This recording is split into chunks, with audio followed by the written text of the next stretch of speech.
If you want to move better and build elite strength skills with movement training, then this episode has got both the practical tools and the philosophical mindset shifts to get you. Go! What's up guys, it's Fernandez. Welcome back to the Whytbelt podcast, where every single episode, it's my goal for you to walk away having leveled up your movement and mindset so that you can take those lessons and go and live your fittest, most fulfilled life. And today, my guest is none other than movement teacher Bren Veziroglu. Bren holds a bachelor's degree in biochemistry and biology. He's got accreditations in nutrition and weightlifting. He's even worked as a researcher at Stanford, but more than that, dude's just a beast. He currently holds 2 state powerlifting records, and you can go to his YouTube channel and see him doing crazy shit like hanging from a bar for a minute with 270 odd kilograms wrapped around his waist. He's deadlifted 255 kilos at only 77 kilos body weight, handstanding for over 4 minutes, throwing one-arm handstands like it's nothing, mauling people in jiu-jitsu, the list goes on. And in my opinion, these are the best kinds of people to learn from. People with not only a deep theoretical understanding of how the body moves and works, but also years of in the trenches experience, both training and coaching all around the world. In this episode, we go deep into the practice and philosophy of movement and strength, going over some of the fundamental advantages of movement training over traditional fitness, as well as some crucial principles if you just want to get really, really strong and work towards those high-level strength skills. Before we get started, it's worth introing another guy who we talk a lot about, and that is Ido Portal. In case you haven't heard of Ido, he's kind of the guy who's credited with starting movement culture, and he's a world-renowned practitioner and teacher of movement. Bren trained directly under the Ido Portal method for 6 years, and so for context, you'll hear us referring to him often in this episode as just Ido. That's it. Without any further ado, please welcome today's guest, Bren Veziroglu. Okay, cool. Sick, we're live. We're live. Let's jump into it, dude. First of all, thanks for being here. Thanks for doing this, man. Thanks for having me. We had a lot of technical issues leading up to here, but I think I said it every single episode, but we're here now, we're recording, we're doing it. I'd love for you to start by just introducing yourself, Bren, and telling us a bit about what you do. Oh, the hard questions. Yes. So my name's Bren. Veziroglu is how you pronounce the last name. It's a tricky one. I'm a movement teacher. So I sort of came from the background of powerlifting, and then I started kind of seeing some of Ido's work. And then I was like, really, I saw his video where he was talking about gymnastics. And so then I got into gymnastics, and then from there I sort of got more and more into Ido stuff. I finished my undergrad, so I got a dual degree in biology and biochemistry. I was doing a lot of research. I started doing research at Stanford when I was in high school. And then I kept doing some research at Brandeis and Stanford through kind of like up until the middle, and basically until I started getting really deep into Ido stuff, and then I started to veer away. I was doing research with the Small Animal Imaging Lab and protein X-ray crystallography. I can't even say the name anymore. Protein X-ray crystallography, what is that? Actually, it's really cool. So you think about like lenses, right? Like, or just your eyes. There's certain things that like are so small that basically it kind of becomes physically impossible to like see them with any sort of like microscope. Like it just cannot happen. And so one of the really cool things you can do is, there's all sorts of things that are like super, super small that are really important that we want to figure out their structure, right? So like proteins are a great example, especially for all sorts of these, especially like the neurodegenerative diseases where we think they're caused by basically these proteins clumping up, and then they clump up because of their structure, right? And so hence, if we understand what their structure is, if we could just see it, that would help us design a lot of drugs to like, work against these things. But you can't. So, what do you do, right? And so one of these things you can do that's really, really cool is if you can get these proteins to crystallize, which is actually really funny because like in such a hard science thing, no one knows shit about crystallizing proteins. It's literally like you take like whatever, like you just have a bunch of solutions and you just like throw them at random and just have your protein sit in it, and you have like 100 of these different solutions, and like you just pray that one of them works. Yeah, right. Oh man, And that's like fascinating. often it does, and then you just write down what worked, and then someone will try it again. There's a story my professor at Brandeis told of there was one day, like there was this protein they were trying to crystallize, and they've been working on it for years, no one could do it. And one day, like I guess they literally like took a bunch of solutions and like they were throwing it away, and so they just like mixed it all together. It all got mixed together, and then later, for whatever reason, like they kept it, and then later like the protein actually crystallized. And so, no one had any idea like what was in this thing. And so they couldn't do it again, but it was like, okay, like we got one. Yeah, right. So once you get it to crystallize, so it crystallizes, it's in a solid form with like basically this pattern, right? This like organized pattern. And if you shoot like really powerful X-rays at it, they'll diffract off of this pattern. And then you can do some really cool math on that diffraction pattern to find what the structure was. That is absolutely wild. I know. It's right. It's crazy. Yeah. That's insane. Yeah, and go. the X-rays actually they're so powerful that so when you have the crystallized it's this tiny little thing, right? And so you freeze it in liquid nitrogen, but when you shoot the X-ray at it, it vaporizes it instantly. It's like, that's how like powerful it is. So all you have is the pattern left to do the kind of like mathematical calculations on. Yeah, it doesn't usually vaporize all of it. Like, Okay.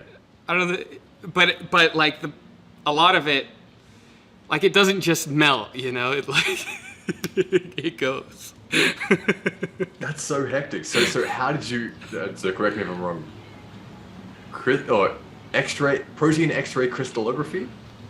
Exactly. How did you get from that into movement training? What did that transition look like for you? Oh, there we go. Yeah, so it's a good story actually. When I graduated high school, what I really wanted to do was like I always wanted to like have some sort of like larger impact in some way, in a positive way, right?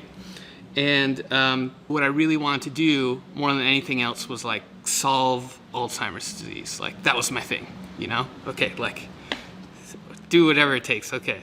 And so like in high school when I was doing research, it was like very obvious. Like there were these things I was learning in school, and then there was like the things we were actually doing in the lab, right? And like there was this like enormous gap between the two. Like it was just like the fundamental knowledge was here, and then the applied knowledge was like so far from being able to connect with the basic principles that I knew. And so going into college, I was like, okay, I want to study biochemistry so I can like close that gap and like have this understanding of everything in between. And I can, then I can solve Alzheimer's, right?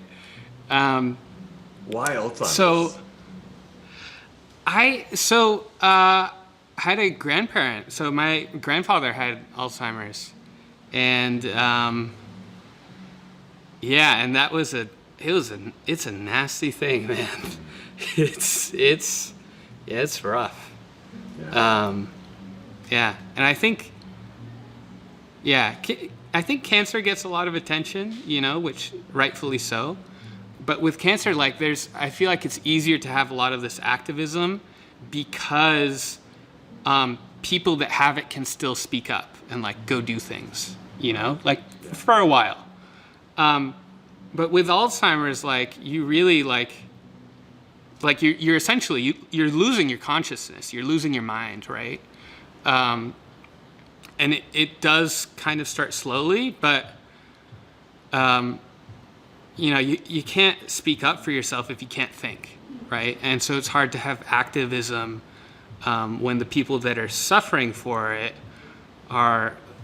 can barely think or talk, and then the people that are caring for them are busy doing everything for them, right? So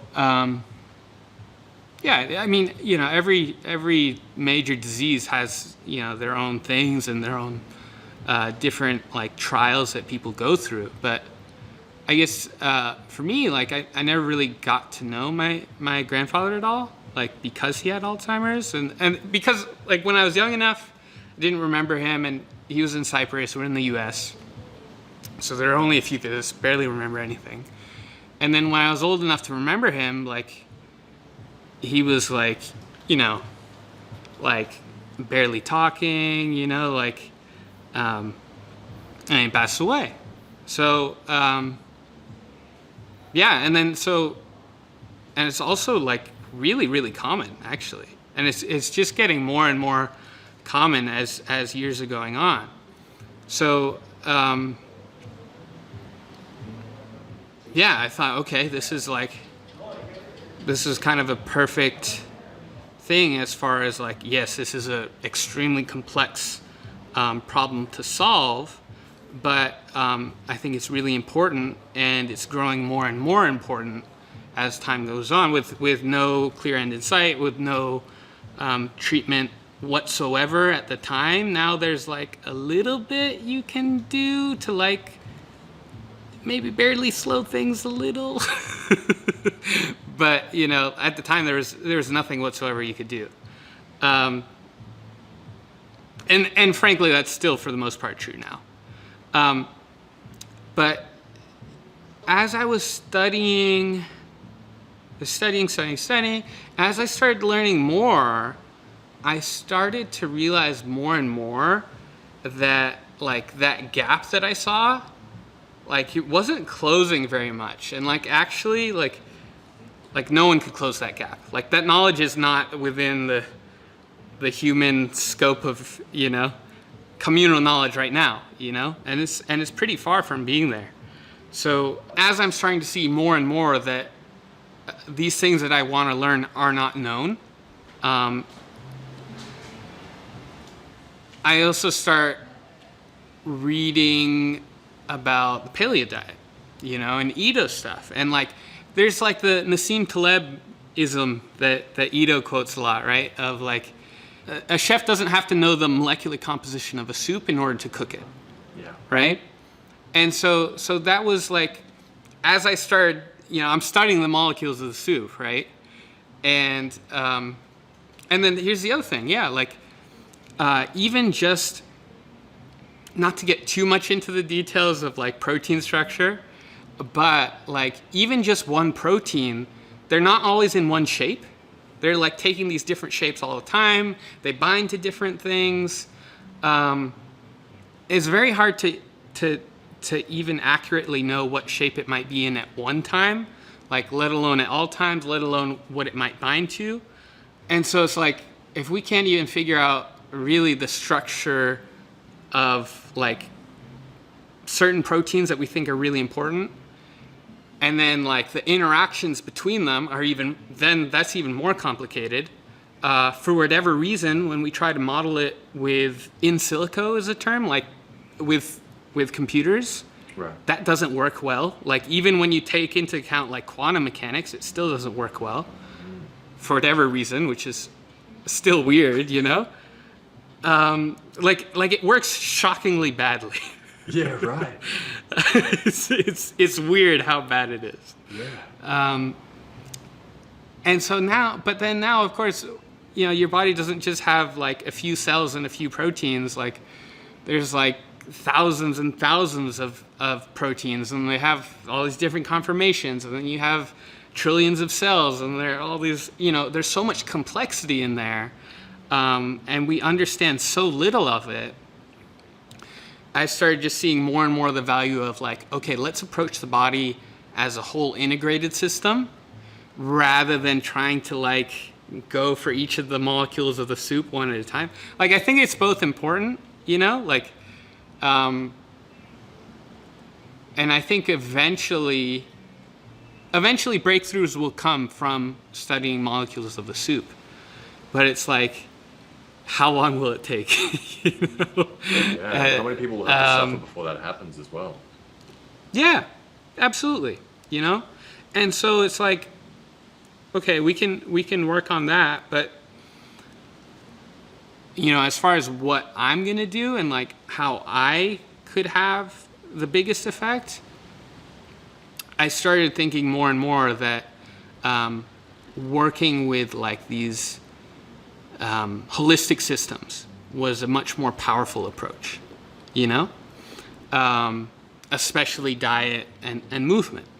So I graduated, finished my degree, and then just got more and more into movement, and that's basically what I've been up to.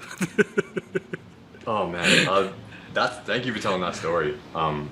There's so many things in there, but one thing I really want to highlight is just how important that distinction is between, of course, going to the most micro of levels, where the complexity is bordering on infinite, if not infinite. Is absolutely. Always going to be an important field of study, and to be able to understand something all the way down to the most micro level, there's going to be so much value in that, and it needs to be done, and it will continue, and it is being continued. But like you said, when will that sum of information be well enough understood to be able to be applied? It's going to take a long time, and that will always continue.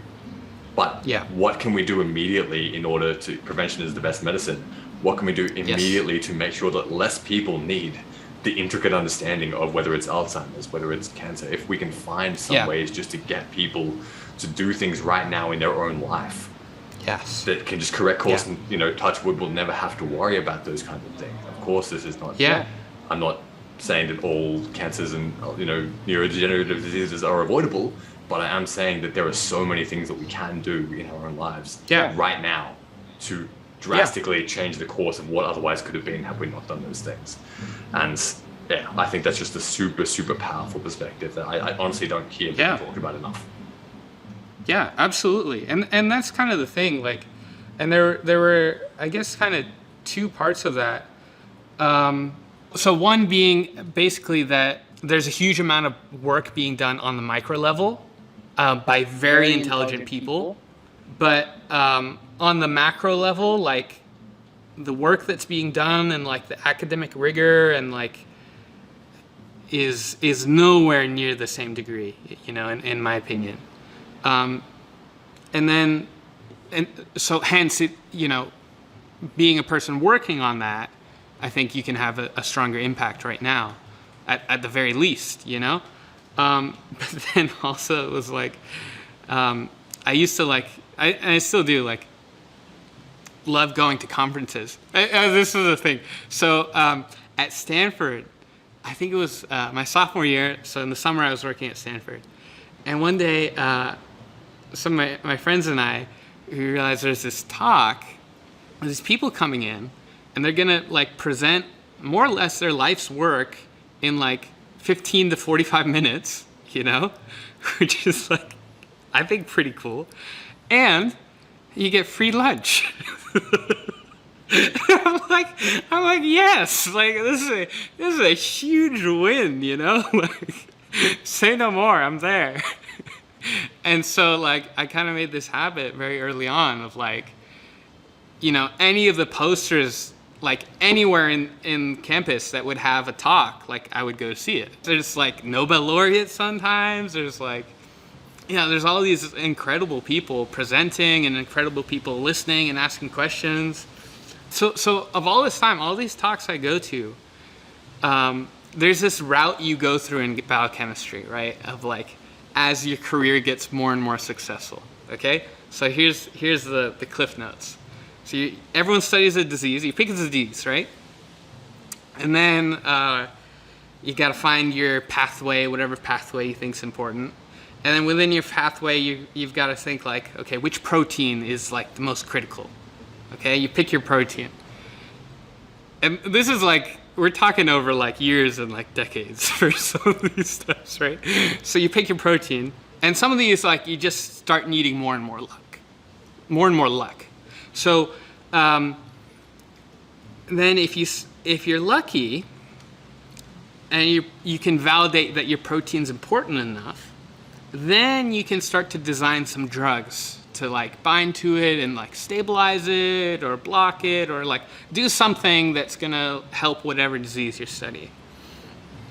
If you can show that in mice to a good degree, to a really, really good degree, then you can maybe get to like phase 1 clinical trials, you know? And if you get there, like, you're a big shot, you know? You're like, you know, you're big time. You've made it already, you know, to quite a degree. And so there's basically 3 main phases of clinical trials, right? Each one you knock off 90%. So 90% don't make it through phase 1, 90% of that succeed don't make it through phase 2, and then 90% of that don't make it through phase 3. And that's basically all luck. Like there's nothing you can do at that point. And so there's one guy, of all these people I've met, there's one guy that like took his drug all the way through that entire path. They patented it, they mass produced it, you know, and did quite well with it. And it's like mildly successful and like has some side effects. You know, it's like, dude, like, I'm like, is that what I want to like just like pray for, like with the, you know, with like my whole career to like have a chance of doing that? Like, that's not very appealing to me, you know, like. Oh, that's insane. Yeah, it is. It is. Credit to the people that do it, you know. Yeah. And I guess, you know, maybe hopefully one day we'll benefit from the sum of that work, but for the individual, I think you're right. That's a daunting path. Absolutely. Yeah. But I think you've got such an interesting background in biochemistry and biology, and I think that gives you such an interesting perspective on movement. And that's why I initially kind of connected with you and gravitated towards you, was because of your perspective and how you think about movement. And one of the distinctions that I've heard you make before is the distinction between movement and fitness. And what is the distinction that you make between movement and fitness, and why is that important? Okay, you know, fitness is still helpful, right? So I think movement is better than fitness in a large number of ways, but you know, even just like rote physical activity, we know is like really helpful, right? Especially when we're talking in context of all these prevention of all these different diseases, you know, like any kind of physical activity. So when you think about it that way, like, yeah, people are suffering for lack of fitness even, but like there are a lot of different axes you can look at where movement is going to be better than fitness, but like fitness is a hell of a lot better than nothing. And when we look at the big picture, like a lot of people are kind of doing nothing right now, you know? And then the second part, so like, I don't know if you've heard this, of like a square is a rectangle, but not all rectangles are squares. Okay. Yeah? Yeah. It's like the same sort of thing. Like fitness is movement, but not all movement is fitness. Yes. You know? Movement is the wider category, and fitness is a small portion of that, you know? So there's like evolutionary fitness, right? Which is just like basically like how many grandchildren can you have? Genghis Khan, the fittest dude on Earth. Exactly. Yeah. But then there's also like, I guess the modern day popular usage fitness, which is like, especially in the US these days, a lot of people just think of it as kind of like your VO2 max, you know? Like just how fast can you run a mile? And like, that's how fit you are, you know? And then a little bit more accurate view of fitness, I think, is like CrossFit, right? Very much focus on work capacity, but they start looking at your ability to do a little bit more different things. How much can you back squat? How many times can you back squat 225, in 5 minutes, or who can finish the rounds fastest? And,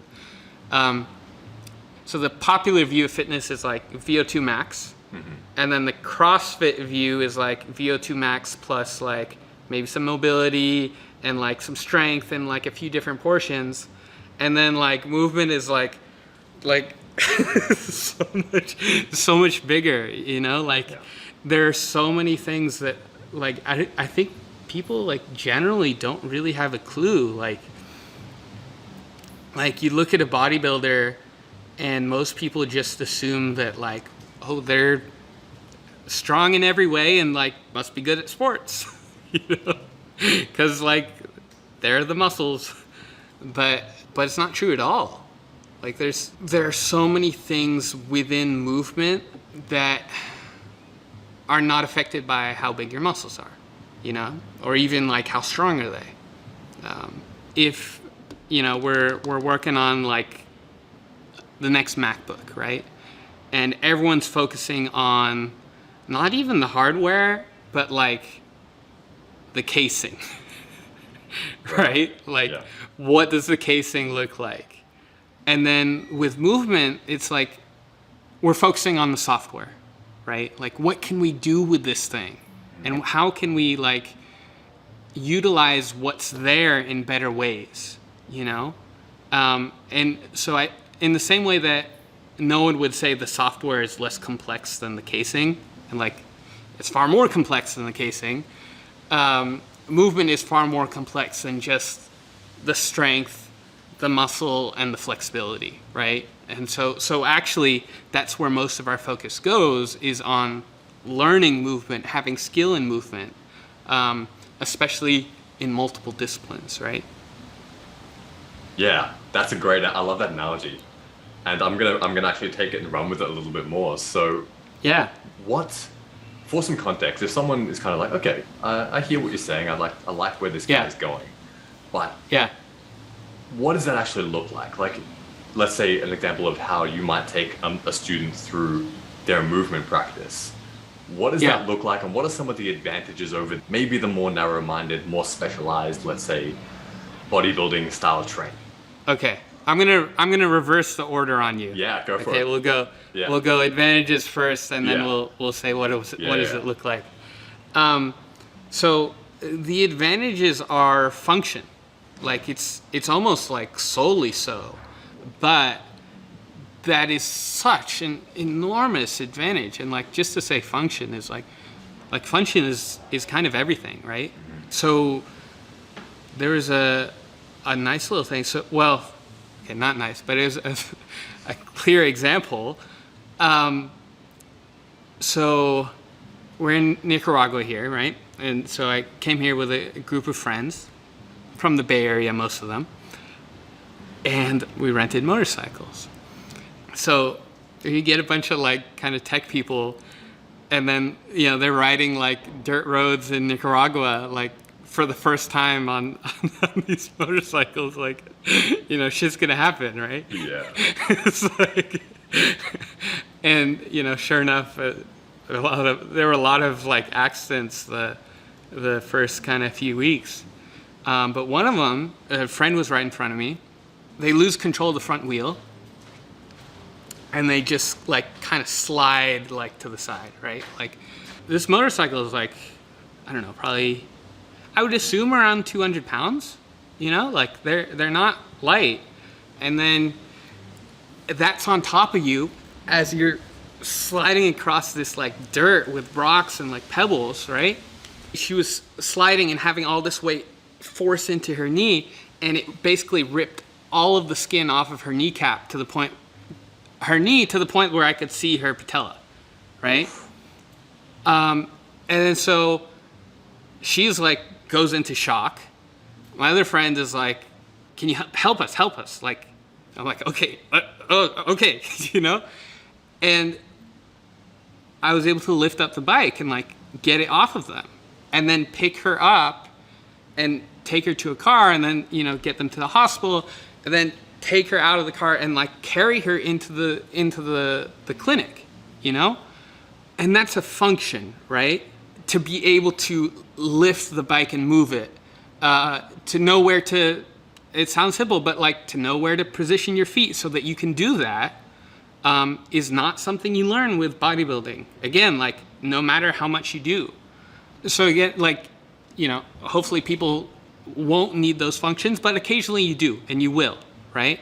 And when you need it, like, you better hope you've developed it, right? What you're talking about is incredibly important. You know, in those life or death, you know, hopefully just once in a lifetime situations, you know what I mean? Yeah. To be prepared for those, you can't understate the value of that. And especially to dedicate so much time to training and to not be prepared for that, that's a real concern. But I think that there's, you know, I hear all the time people talking about the bloody running away from the saber-toothed tiger. Like, you know, like, oh, are you going to be prepared for that and stuff like that? You know, that's what we used to have to do. But, you know, in the reality, that I can understand if that's not a super motivating factor for people, because the reality is in daily life, we don't have to run away from saber-toothed tigers very often. Yes. But I think that even that being the case, when you think about just like your ability to perform your job, or let's say you're a business owner or an entrepreneur, and your input affects your bottom line. It's not just a salary thing where it doesn't really matter. The quality of your focus and the quality of your productivity is going to directly affect how much money you can make, how well you can set up your life, even to train other things other than muscular hypertrophy and muscular endurance. To look at your body and to look at the time you spend increasing your capacities as a physical being. You know what I mean? Those times can directly affect the quality of your focus, how long you're able to concentrate for, how much you're able to focus on. These are all qualities that have physiological counterparts. They can be trained in isolation. They can be trained in conjunction with other things, like let's say balance is going to require you to train in some ways your focus. You know, hand balancing is a great example. All of these different things, there's transfer to other areas. And the more that you can cultivate these spend time practicing and cultivating these different qualities, the more you're going to benefit in other parts of your life as well. And I think that that's a really key takeaway. If you just think about, okay, like my ability to not feel like shit every time it rolls around to like after lunchtime and I'm just like completely dead, or if I like haven't had my coffee in the morning, I'm like, I don't just like yell at my kids and like, you know, say something I really regret or something like that. You know, these daily occurrences in our life affect absolutely all of us. And it's insane.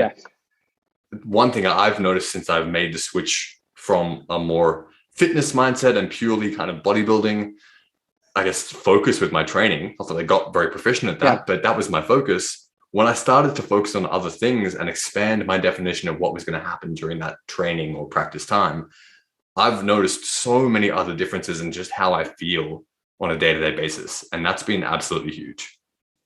Yeah, so I'm just going to pause you real quick. So we actually recorded this podcast while Bren was in Nicaragua on a surf trip, and our internet connection was so bad that we had to stop the podcast and come back and do it 2 days later. So imagine the seamless transition while my video editor gets you to the next part.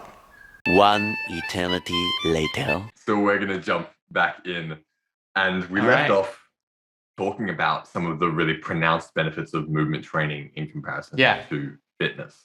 Some of the more extreme examples, and then also some of the more everyday examples. But let's just say that I'm a movement skeptic, right? So I've seen some stuff of like a guy with a man bun on YouTube, and he's waving his arm around like this. And then I've just heard this podcast and they're talking about, you know, the benefits of lifting cars off people or motorbikes off people or something like that. So talk to me a little bit about some of the more esoteric, or maybe some of the more initially obscure practices and movement like that I might have seen, like softness or spinal waves or something like that. And what are the benefits of those? What would you say to a skeptical person around that? Yeah. Well, great. What a wonderful question. So first of all, I think most movement skeptics are really like edo skeptics. you know? Like they're not actually, I think it's rare that people are skeptical about movement. But when they are, I think it's kind of exactly what you honed in on, that they're a little skeptical of some of the more technical or abstract work, like the spinal waves and like the teacups and the water quality. And really, I think that skepticism is like pretty quickly dispelled the moment you realize like we're not just trying to do things to like get in shape, right? Like if it was like we're claiming that we're gonna like build your VO2 max by like working on the water quality, right? Like that's bullshit, right? Like of course, but we're not. Like we're not even like there's no like that's so far from like the reason we do that sort of stuff, right? When everyone is focusing on the VO2 max and everyone's focused on building muscle and building strength, there are those things that building any of those physical attributes will not help you with, you know? And the more abstract work, the spinal waves, the water quality, the creative work are like very firmly in that camp, you know? You can have all the muscle you want and, you know, you won't have any idea like how to coordinate your arms smoothly, you know? Like that's never something you'll have or build with just your fitness attributes, right? And what I think it is, I've actually thought about that particular problem a lot, like for a few years actually. And I think what I've come up with is like if you think of us as animals, right? Like we're like not really good at like much of anything. You know, we don't have claws. We're not very fast. We can't fly. We can't like, you know, like how are we going to compete with like tigers and like all these like crazy animals, you know? And the big thing for us is our brains are about 5x larger per body weight than like comparable animals, you know? Like they're basically there's a kind of a scale you can make of like brain size versus body weight. And then so you see that sort of logarithmically, right? It's like something like this. And then humans are like, we're like way up there, you know?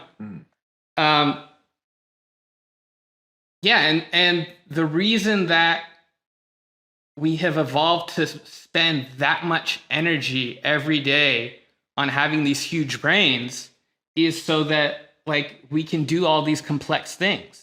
And we can make all these metabolic expenditures more efficient and worthwhile, right? And we can like make tools and like throw spears, right? Like these are not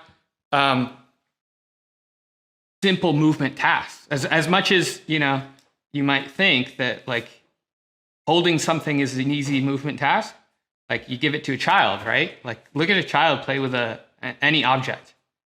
It's and then you start to realize how hard it is, right? And so one of the reasons I was going on about this is there's a lot of noise in the system, right? So there's like this, we get this proprioceptive feedback from the joints that tells us how much they've moved, and then the brain uses that to calculate what the positions of each of the joints are, right? But like those aren't perfect signals, you know? And especially if you aren't good at using those, if your brain isn't like very developed and like precise and in tune with those signals, it's going to be pretty noisy, right? And like one of the standard things, like if you ever just hold out your arm and like try to keep it completely still, you'll see that it shakes a little, right? Because like it's hard. And you think of like just to hold out your arm, your shoulder has to produce a certain amount of force. And to have it in exactly the same place, it has to be like so precise, right? It's like it's not just one contraction and it's done. It's fine tuning, you know, it was too much, too little, too much, too little. And so one of these things that I think makes or can make it so that you can just do something like lifting your arms and make it like incredible is when you develop that precision, and especially like precision with speed, right? The speed makes it harder. So when you can be precise, starting all at a certain point, stopping all at a certain point, and like in time and in space, like that's a really beautiful thing and very impressive and very hard to do and learn, you know? And these things are worth working on for movement, you know? From fitness perspective, yeah, sure. Like, honestly, yeah, it's a waste of time. You're not going to build muscle mass by doing water quality. But I think a lot of fitness things are a waste of time, right? Like, there's a point where, like, fitness really just becomes its own end, right? And one of the things that Ito's really kind of known for is this thing of, like, what are you training for, you know? Because so many people, they just go in the gym and they're doing their training, but like there's nothing else they do that their training builds into, right? Like, say you go do your bodybuilding in the morning and then in the afternoon here, they'll go surfing. But is any of your bodybuilding training going to help you surf? No, no. It's really not at all, you know? Versus like with the movement practice, it's like, yeah, these things are going to help us do all sorts of different things, right? We look at that big picture. What are all these different things that we could be doing, and what will help us have those skills and develop them easily in the future, you know?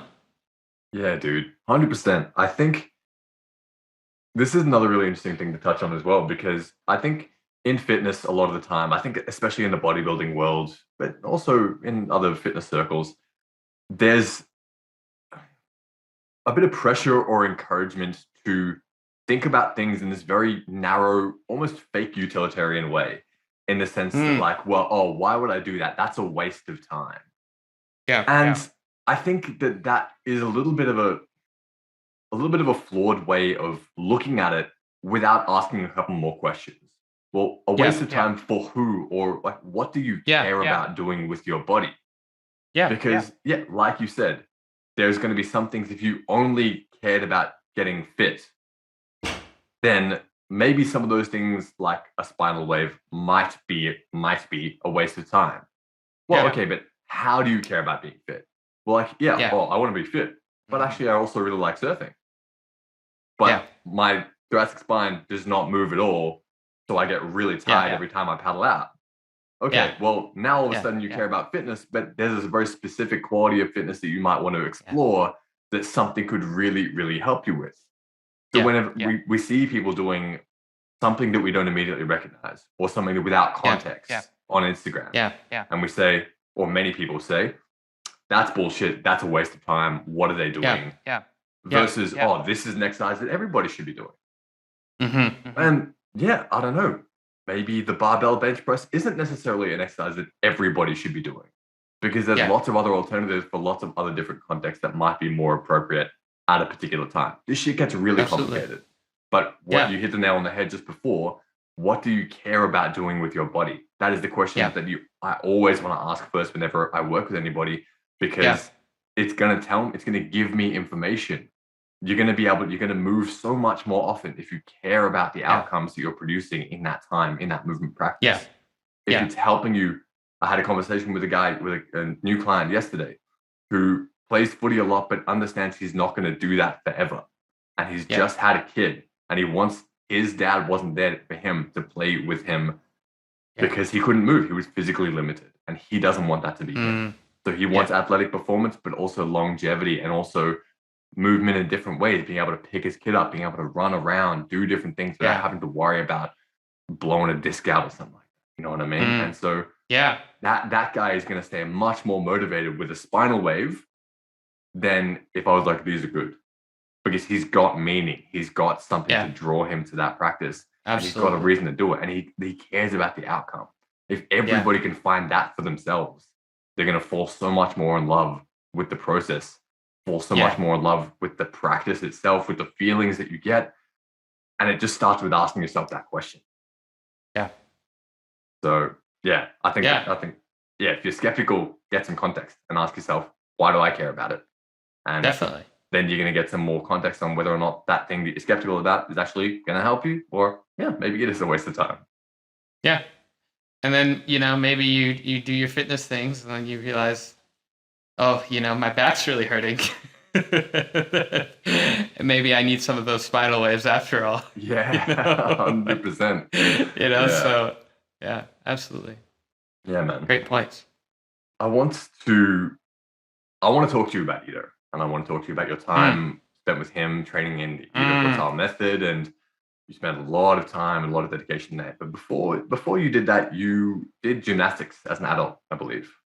Mm-hmm. And yeah, I guess I want to ask you, what was one of the biggest lessons that you took from that experience? First of all, how long did you do it for? What did the training look like? And what was one of the biggest lessons that you took away from your time spent doing mostly gymnastics? So I started gymnastics because of Ito, to be clear. Right, yeah. So it wasn't just like its own thing.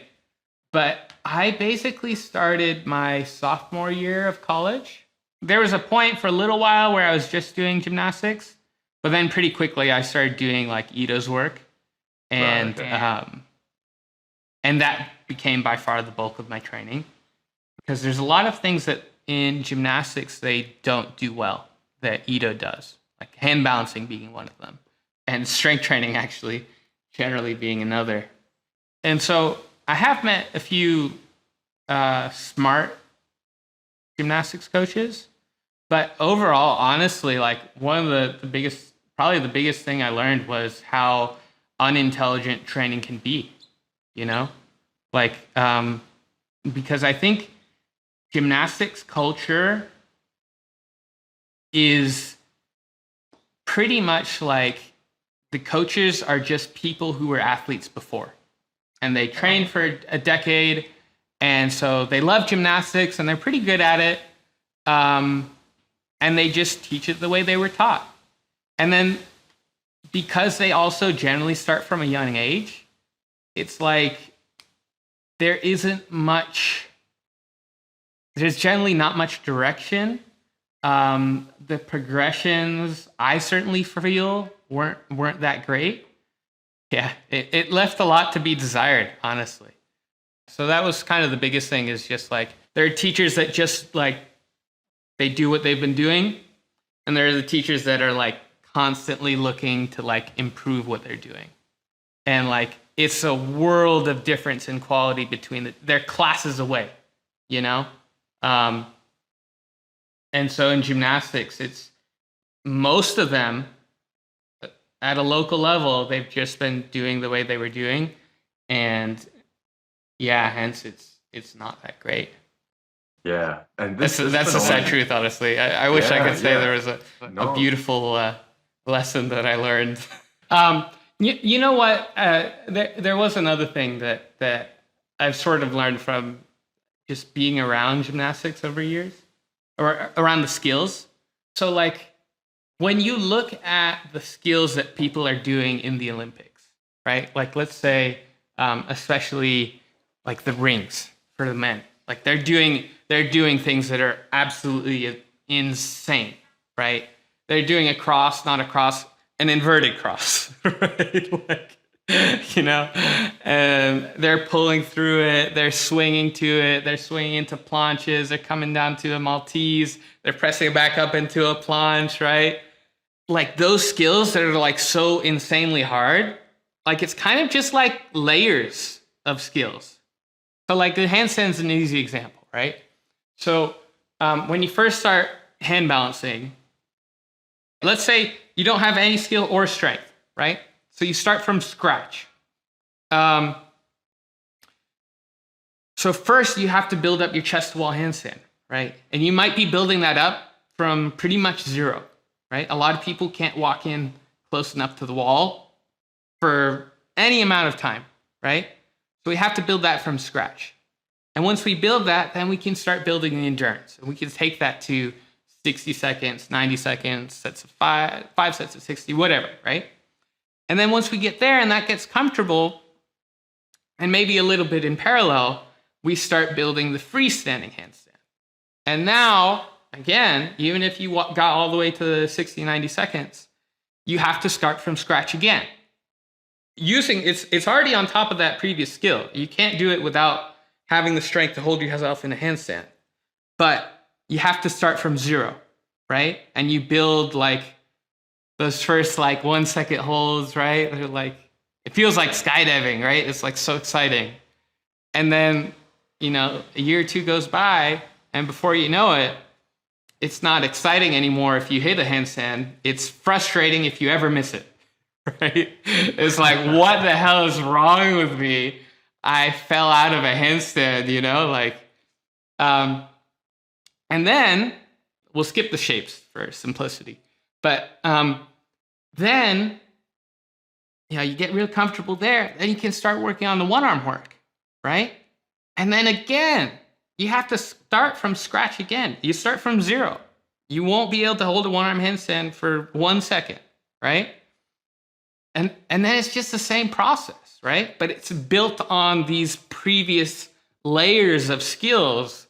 And that's how you get to those absurd skills that you see in the Olympics. It's just layers, each of them hard, each of them potentially taking years to do well. But when you stack them on top of each other, that's how you get these crazy skills, And so that was a pretty cool lesson that to me was maybe, some of these extremely difficult skills, maybe they are approachable, right? It's just a good thing to know if you ever want to go to those sorts of levels, that's how they're built, Moving on from the gymnastic stuff. Yeah. There's a fantastic video of yours about your time training with Ido Portal. You spent over 6 years, over $20,000. You really, really went deep into his method.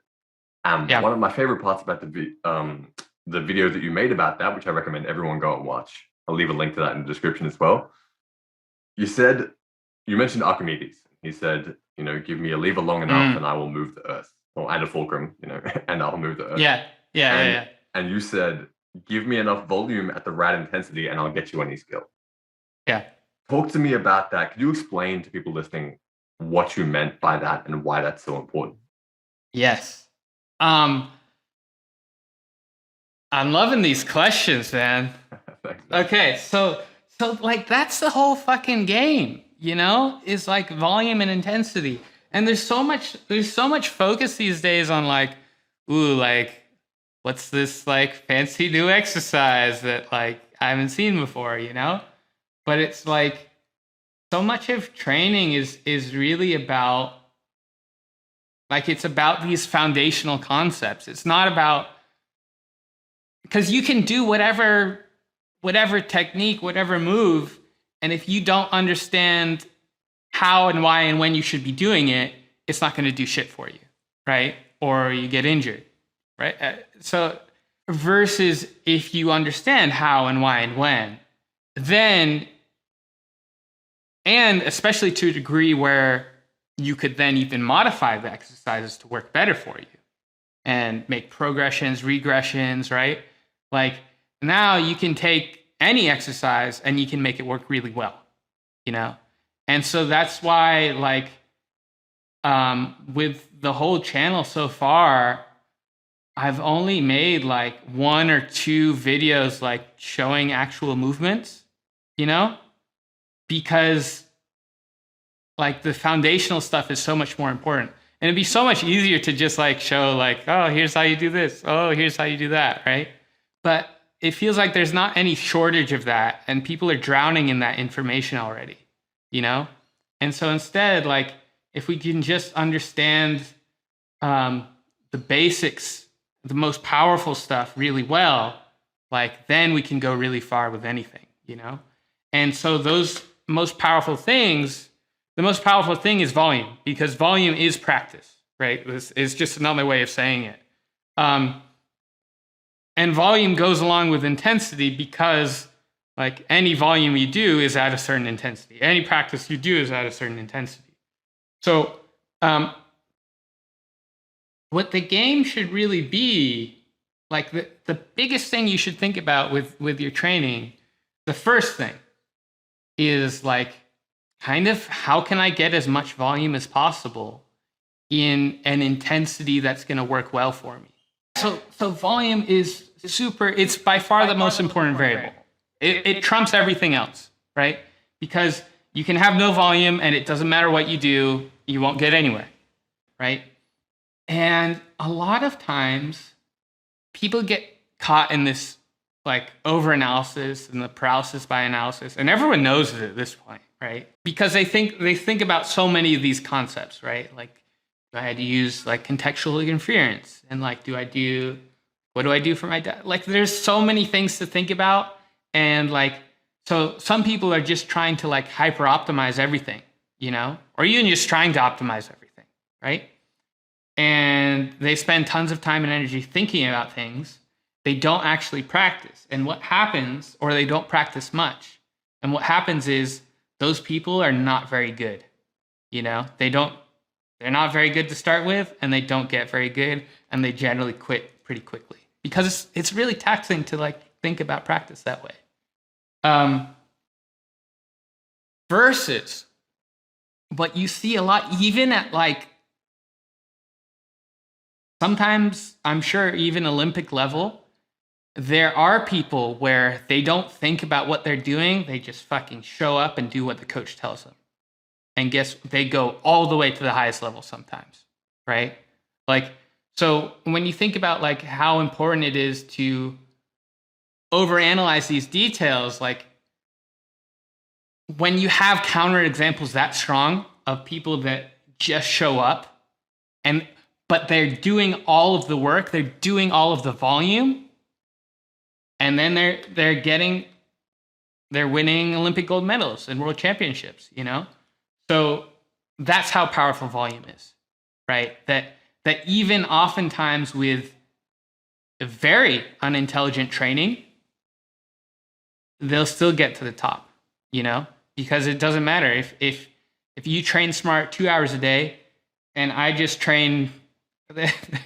There's a friend of mine that he literally shows up to jiu-jitsu class like in like a half days. Like he literally not paying attention during drilling. We'll watch the move, and he's better than me, but you know, I'll be like trying to like learn. I'm trying to like really pick apart this move and like get all the details right. And meanwhile, like he barely knows what was shown, you know, even though he's done it 1,000 times. But he's doing that 2-3 times a day, you know? So what's happened and what's starting to happen is he's getting very good, faster than pretty much anyone else in that gym. And we've got like at times, like 400, 500 members in that gym. He's improving one of the fastest out of everyone, you know, just by being there 2-3 times a day, even in the total days, you know. That's the power of volume, right? But now, like, you have to manage that with intensity, and then you have to manage what you're doing, because like you can't train. Here's the thing is like people do stupid stuff. Like even in jiu-jitsu where the culture is very smart, they'll do things. Maybe there are people like they'll just drill a move repeatedly for like hours sometimes, you know? I'm sure there are people that do that. And honestly, those are the people that probably are very good. Like despite how unintelligent that training is, with that volume, it's still going to be helpful. Because say you think of like how smart your training is, right? And we were talking about this in the comments from my recent videos. So if you train smart, like it's like a force multiplier for what you're doing, right? But the thing is, it's not a 10x multiplier. It's like if you do things really well, it's generally like 1.5x what the norm is, you know, what everyone else is doing. And so maybe there are stupid ways to train where it's going to be 0.2x, but like it's very hard to be even something like 2x what everyone else is doing, like that's super rare that you even have the chance for anything to be that effective. But so say you're training jiu-jitsu, say you're just doing the class, you're just showing up, right? So you're at 1. And let's say I'm just drilling in my room with a jiu-jitsu dummy. But you're doing an hour a day and I'm doing 6 hours a day. I'm gonna improve much faster, right? Like, despite how much less effective that training is. Yeah. So again, just like volume is so important. Yeah. No, this is huge. And so to kind of summarize and spit that back, so volume is so paramount. So many people are getting caught up with really in the fitness industry, one of two big camps. One is exercise novelty and hyper specific. Oh, are you doing your incline bench press with dumbbells, or are you doing your flat bench with bar? And like, it's this hyper specific exercise debate that completely ignores so many other things. Yep. Or on the other side, you got your here we have F45. I don't know if you have it over in the States as well. You know, like these kinds of things which are all about go and just do as much stuff as you can until you feel as exhausted as you can, with no regard for form or intelligence whatsoever. And that's a tick for a workout. And it's just all different stuff all the time. You're jumping around, you're tapping your face, and you're doing the hokey pokey at high intensity, and that's a workout. And all of these things are kind of ignoring the most basic fundamental things. And they're basic, I say basic and fundamental, but really the most advanced concepts are how to apply and titrate out those basics in ways that are effective. Yes. So understanding, okay, pick your exercises that you enjoy, that you like, and do it with enough space. Don't bounce around. Now let's look at volume and intensity. Let's get really practical with this. Yeah. Let's take the example of maybe a handstand push-up. For example, you want someone to get that skill in record time. They can do a couple of high push-ups on the ground. Their main goal. What does this person need to worry about in terms of getting that skill fast? And what kind of frequency can that look like? And what what intensity considerations do they need to take into account? How hard should that person be working? And what variables are there in this kind of question? Yeah, great questions. So, one, I'm not sold on the like getting there fast idea anymore. Okay, cool. Like even just like that basic idea, like, because it's a long game. It's like we're not going to be training. Like, if you quit in 2 months, it's not going to fucking matter, right? Like, none of it. And if you practice for 10 years, the progress you make in 2 months isn't going to matter either.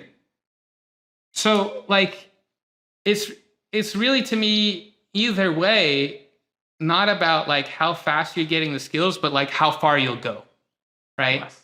Yeah. And so to me, over the years, the importance of injury prevention and just gradual progress has just gotten higher and higher,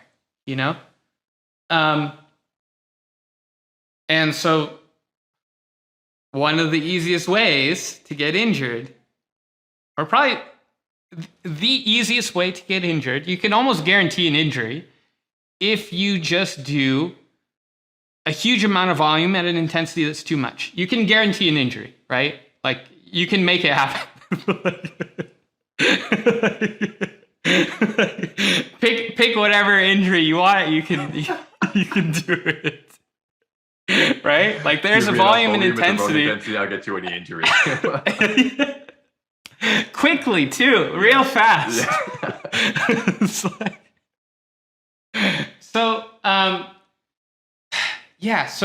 I don't even think about that the same way anymore.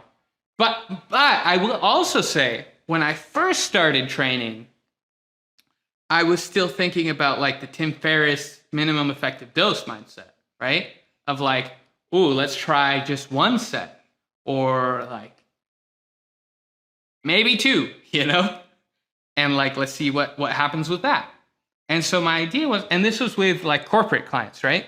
So I had people coming in and they're like, I only have an hour, at most 2 hours a week to work out, right? And they're not doing anything besides when they're training with me. So at the beginning, I was like, okay, 1 hour a week, like let's make it work. What can we do, right? And so I would try to like make this a minimum effective dose for people, and with diet as well, right? Rather than trying to make big changes, I was just like, let's forget the whole diet thing. Like, you're drinking soda every day. Let's just get rid of that, right? What I noticed was, while it's nice because those are small changes and they're easy to start and do, it wasn't enough that people saw progress. And so they never got that positive feedback loop, that virtuous cycle from optimal theory that is like the crux of training, is like that you train and you see, you put in the work, you put yourself through the discomfort, and out of it, you like reap some reward, right? Whether that reward is like you looking better or feeling better or just enjoying the practice, right? Like that, I think would be the most powerful one, is when you have that intrinsic motivation. It's actually called autotelic. There's a term for it.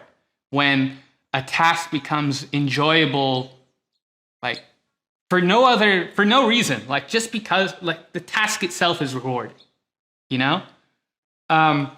And so when people first start training, that's kind of like my absolute crux, is like, how can I get them to get that positive feedback and experience that significantly, noticeably, and fairly quickly, right? And just with those small changes, you don't see that either. So, and then people are like, oh, well, I gave up soda, but I like soda and didn't really do anything, so yeah, I'll just drink soda again, right? So there's some in between where we need to have enough volume to make progress, but not so little that it's not noticeable, and not so much that we're not playing the long game,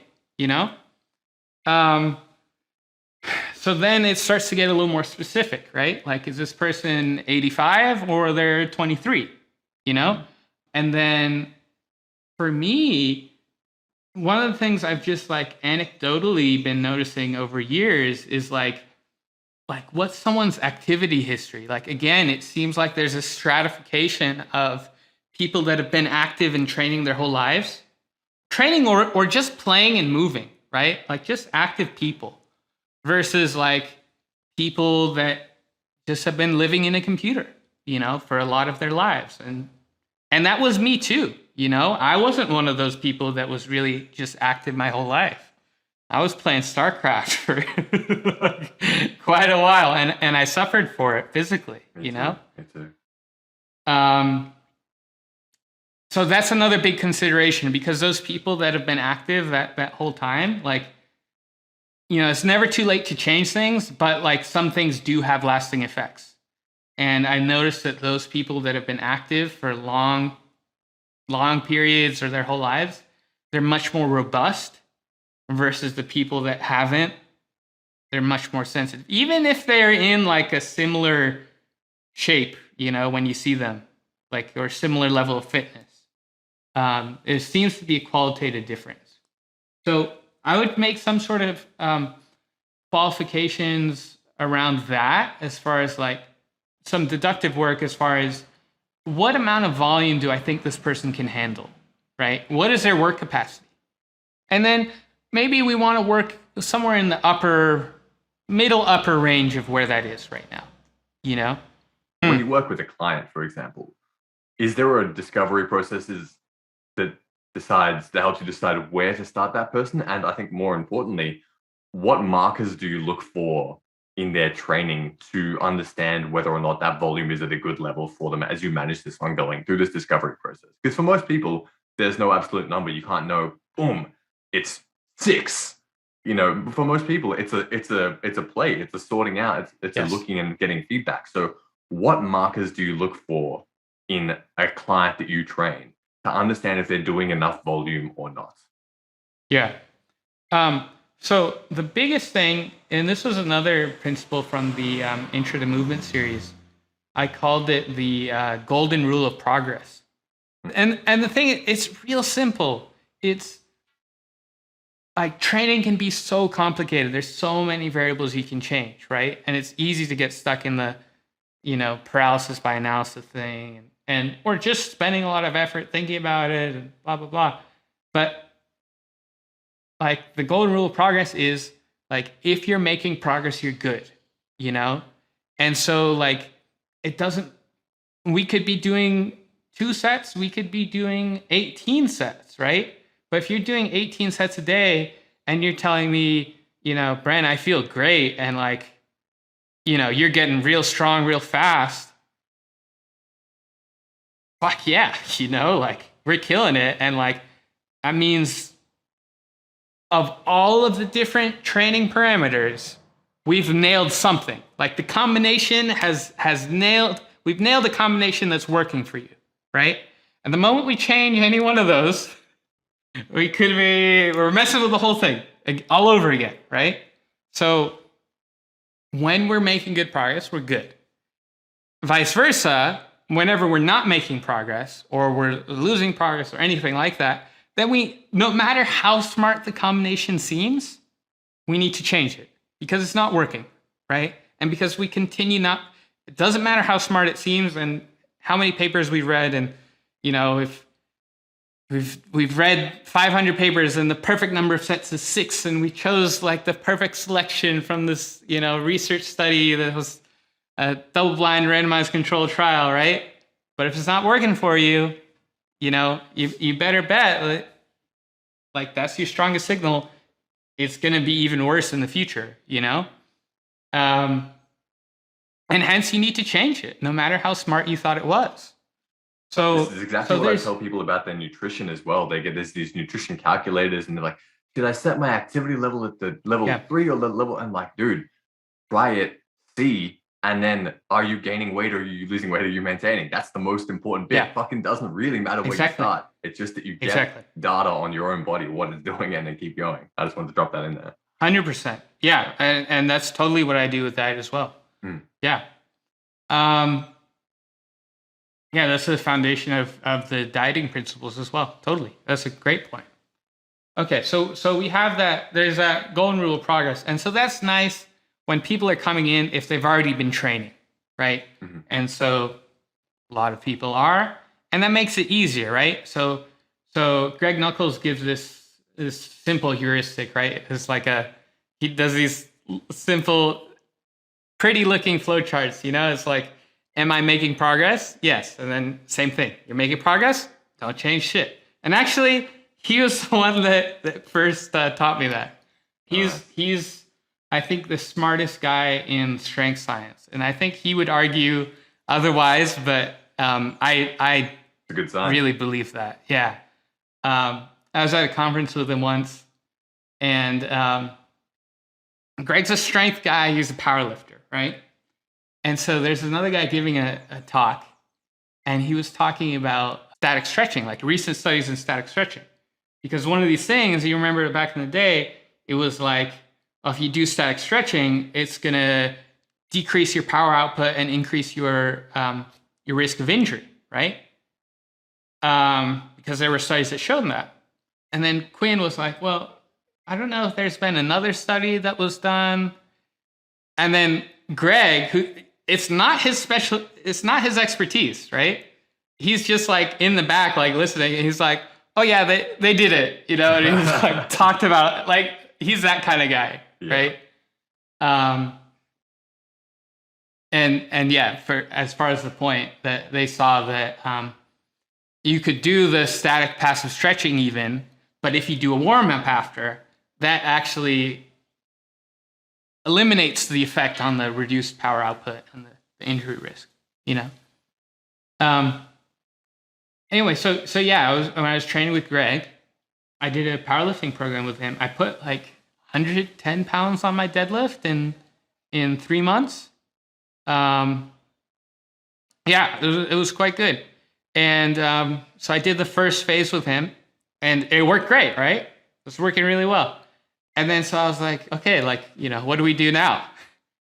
He's like, nothing. Like, we keep running the program like it's working, dude. Like, it's like, why would we change anything? So yeah. So anyway, so this simple flow chart, right? So if you're making progress, you're good.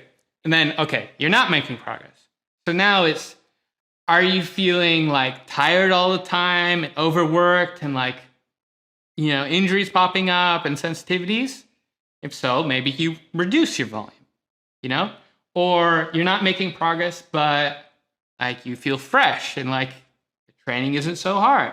Then let's increase the volume. Like, this is kind of a simple thing. Yeah, absolutely. Or potentially intensity as well. Yes. It is a little bit more complicated because it could also be your volume is sweet, but the intensity is too high or too low. So you got to kind of ask both of those questions. And this is where it starts to get a little bit more complicated. Exactly. But exactly. Yeah. No, I love this. That's a really, really, really good, even just question to start to ask yourself about, am I just making progress? So many people are caught up with that optimizing, which is great. But the golden rule, if you're making progress, that's so important. Can you explain a little bit about this, how someone could train the same skill every single day and make a lot of progress? How does that work? I thought I damaged the muscle and then I rest for a week and then come back, like talk to me about this concept because this is huge. Okay. So first, like, we'll backtrack a little bit and let's talk about like kind of the definition of volume, right? Mm-hmm. Greg Knuckles' definition of volume, which I like to use, is the number of challenging sets. And so I think this is much more effective and useful because, it could be a challenging set if you did a set of 1 or 3 or 5. But if it's similarly challenging, those are going to be similarly taxing to a degree. Like, it's still different, but like, it's not like a set of 6 is 3 times more demanding than a challenging set of 2, right? Like, that's not the case. And then now back to your question. So how you train like one skill every day is like, people don't realize your body has an enormous capacity for recovery, like if you're doing things well, your body can handle an enormous amount of work, you're doing things well, you're eating well, you're sleeping well, and hopefully you're not too old. This is the honest truth is, your body can handle a ton of work. And even when you are old, your body can still, don't get me wrong, still handle way more than people are thinking. And potentially even more than in younger people, because people assume younger people, you can work out a lot, but then they also assume, oh, I'm too old, I can't do anything anymore. Right? And that's even further from the truth. Yeah, but absolutely. So your body can recover from a lot. Like, for example, like, think about our ancestors, right? Were they doing like 3 sets of 8, like spear throws, and then they'd rest 2 days and then they'd come back? No, like, if it's like, today we got to chase the deer, then maybe it's 30 miles, maybe it's 20 miles. Every day it's 10 miles, like literally on average, they're just walking around 10 miles a day, That's like kind of a rest day for them, And like, if you're healthy and active, like, that's the sort of realm we should be working in, Not this, I did 3 sets of bench today, so I'm going to take 72 hours and come back to it because my muscles need that recovery. That's not that much, Often You're not. Often people, Monday's bench day, and then next Monday's bench day. Yeah. So to be fair, if you're benching 700 pounds or 600, it gets more taxing. So then, but Most people are nowhere near that, you know? And especially the weaker you are and the less muscle mass you have, your strength work is less taxing, right? So most of the research shows like we have this thing of like maximum voluntary contraction, right? So the idea is like, what's the maximum I could possibly contract? That's a maximum voluntary contraction. And you can measure that with an EMG. And then you can compare that to what percent of that are you getting when you do whatever exercise? And so generally for untrained people, when they're doing a strength exercise, they're only getting like 40 to 60% of that maximum voluntary contraction. For trained people and like elite powerlifters, you're getting up closer towards that 80% range. So if you're untrained, you've got way less muscle mass and you're only using 40 to 60% of it, then you can also imagine that's going to be a lot less taxing. So your work capacity might be less because you're not used to it, but it's also like, how much muscle did you really use on your 5 sets of deadlifts, you know? Generally, you can very easily do quite a bit of volume on exactly the same skills every day, and make great progress. And that's one of my favorite ways to train, really, is just like, yeah, I'm going to do handstands every day for 2 to 3 hours, you know? And like, yeah, your body handles it just fine. You know, it's like, you'll be shocked. And then it's a wonderful thing because then you get to see progress every day.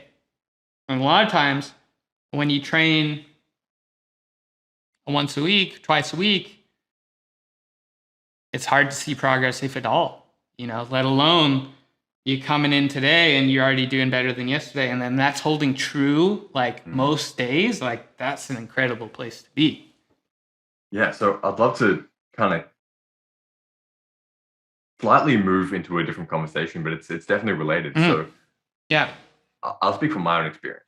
When I started to hear more about this, I got really excited. I was like, I can make more progress. I can train more. Holy fuck! I know this was blowing my mind.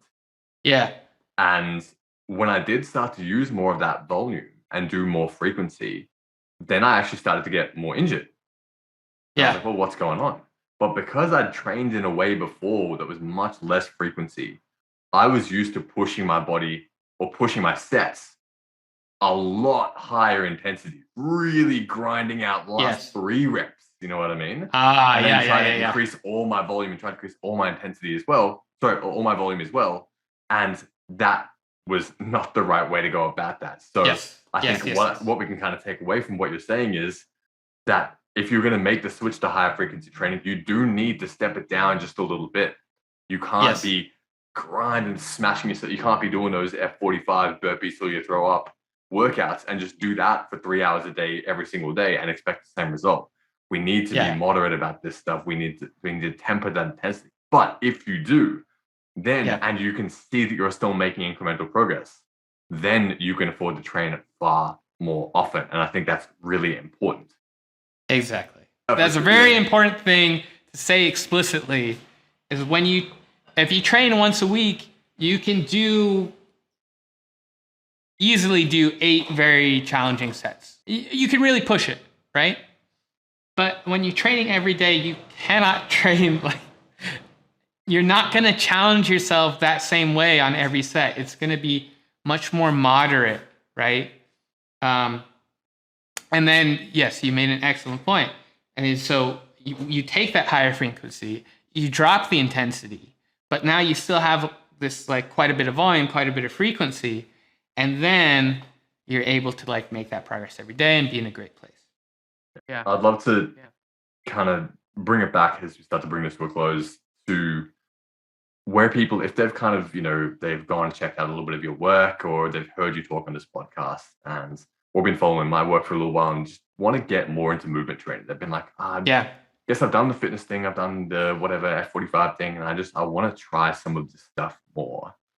What kind of practical advice would you give to someone that wants to start to diversify their training and start to train more like a a movement person, whatever that is. I think for most people, I mean, the first thing is like just shifting your mindset. Like just thinking about it differently, like that already is a big change, you know?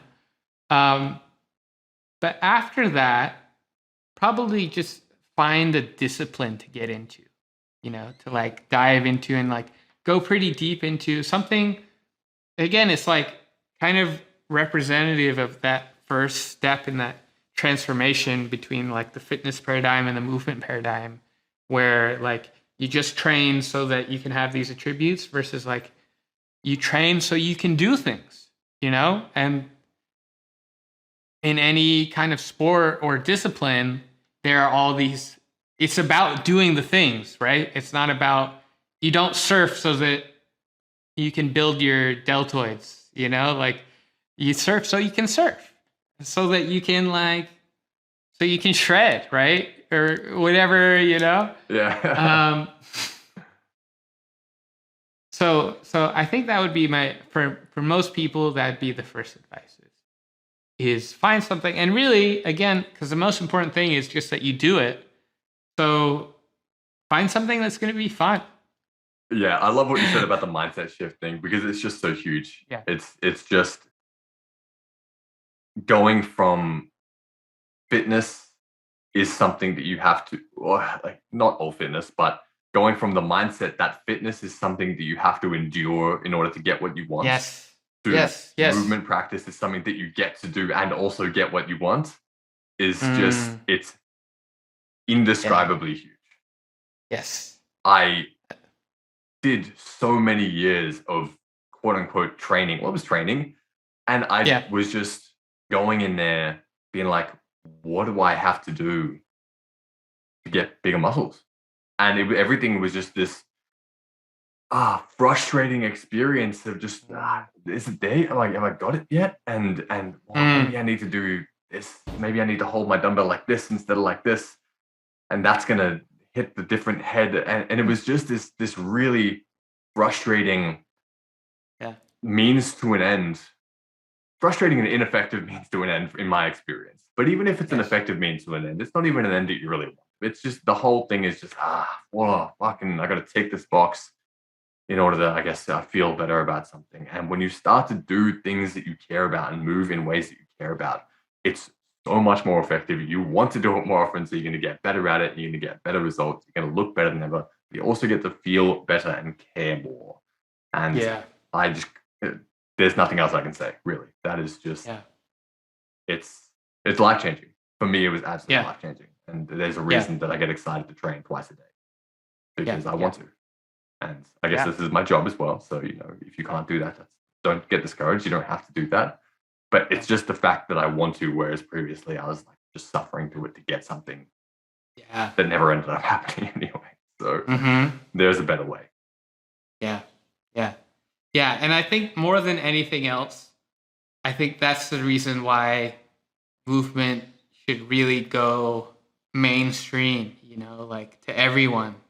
And like we talked before about like, I'm not going to say less fitness, right? Because it's better than nothing. But ideally, we would replace fitness with movement, you know? And then the whole thing would be really widespread.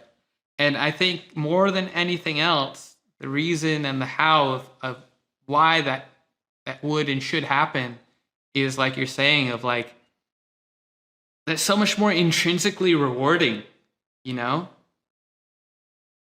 100%. Yeah. And like a question like, people ask me all the time, do I have to do cardio?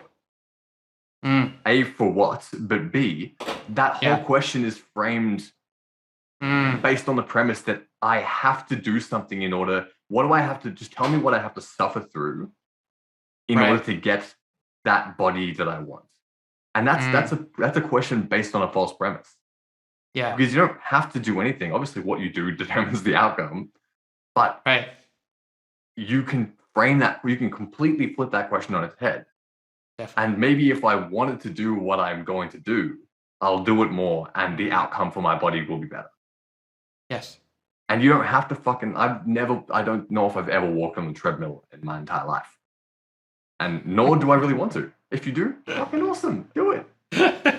And maybe if you're a bodybuilder and that's a part of your program for your sport, for that outcome, maybe there's a place for that. And I don't really play in those worlds too much. But yeah, man, it's just, let's change the question and we can get so many better outcomes. Yes, 100%. Man, this has been such an epic conversation. I've had so much fun chatting to you. And where can people go to listen to you speak more, to hear more about what you're putting out? Where's the best place for that? So I think the YouTube channel is the best place to learn more. And then if people want to reach out and train with me, and check out the website. And if you want to send me a message, probably a short message, the easiest place is Instagram. And then for any longer messages, you can use the website. Yeah, awesome. So just quickly, your YouTube handle and your website are? So the YouTube is Bren. The YouTube's Bren Veziroglu, but then, how are you going to spell that? I'll leave links to this as well. We can leave the link, but you can also search like Intro to Movement series or Bren Movement. And then the website is themovementcult.com. Man, this has been a blast. There are so many questions that I didn't even get to ask you, so I would love to sit down with you again in the future, man, and have a chat. All right. In the meantime, I'll definitely be staying tuned to your YouTube videos. And all right. Thanks for doing this. Wonderful. This was so much fun, Michael. I had a great time. Go. Thank you so much for tuning into the episode, guys. I hope you really, really enjoyed that one. You can check more of Bren's awesome YouTube videos out over on his YouTube channel, Bren Veziroglu. You can get the spelling for that in the episode description right here. And as always, guys, if you enjoyed this one, there's plenty more episodes for you to tune into. We're in the middle of season 2 right now. We've got a new episode dropping every single Wednesday. And as always, if you want to check out more of me, you can find me at Fernandez_Whytbelt on Instagram or at my website, whytbelt.com, WHYTBELT.com. See you later.